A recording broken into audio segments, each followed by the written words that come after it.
We all love goofing around, but sometimes it can cost us free points. In the World Blitz going on right now, we had Danny Dubov against Ian Nepomniachtchi. Both are players from Russia, arguably good friends, and they wanted to have a laugh. They wanted to enjoy the game against each other. It was very clear they wanted a draw, but the path they chose was very, very risky. The game started with knight f3. And you might wonder, what's wrong with this? I mean, it's a very logical move. The knight comes out towards the center. That's what Gotham chess taught us. But then comes out knight f6. And then suddenly the knight goes to d4, breaking all opening principle rules, moving the same piece twice. Most chess coaches shitting their pants right now. What do we do now? How do we explain this to our students? Why world top players are playing like this? And the shock gets even further when the knight goes to d5. Which gambit is this? Reciprocal gambit? Idiotic gambit? Confusion gambit? Friendship gambit? I don't know. And the knight continues. Knight goes to b3. And the knight goes to b6. And now the second knight comes out, second knight comes out. So you might think maybe they are prepping their opening for some other game. They want to try out what happens if the knight from f3 goes to b3. Maybe Fischer random is the end goal. They want to, protest for Fischer random. They're like, no, we are tired of normal chess. We want Fischer random. Maybe that's the end goal. But then suddenly the knight goes back. Knight goes to e4 now.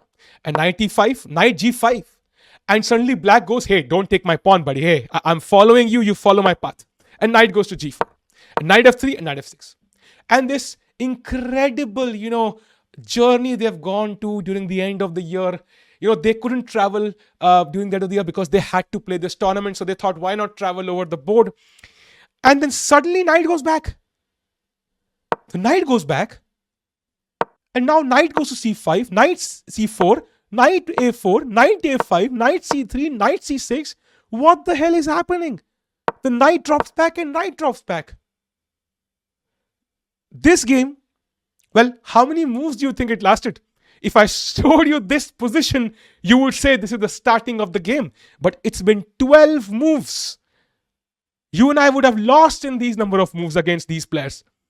But now after knight f3, which he did play, they agreed to a draw, repetition. Which is crazy.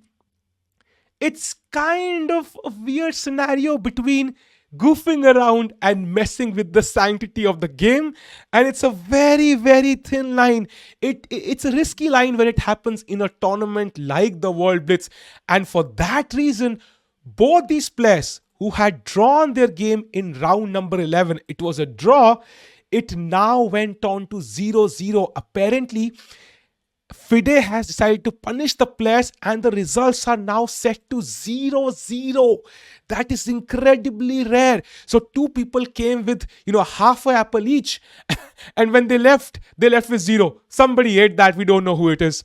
And players did appeal the decision, but this was the decision by the chief arbiter. After opening the next round and checking the game, I waited till both players finished their games in round 12, asked them to confirm if they did indeed play the mentioned moves, and they confirmed yes. They both did not see any problem, mentioned that the round was late.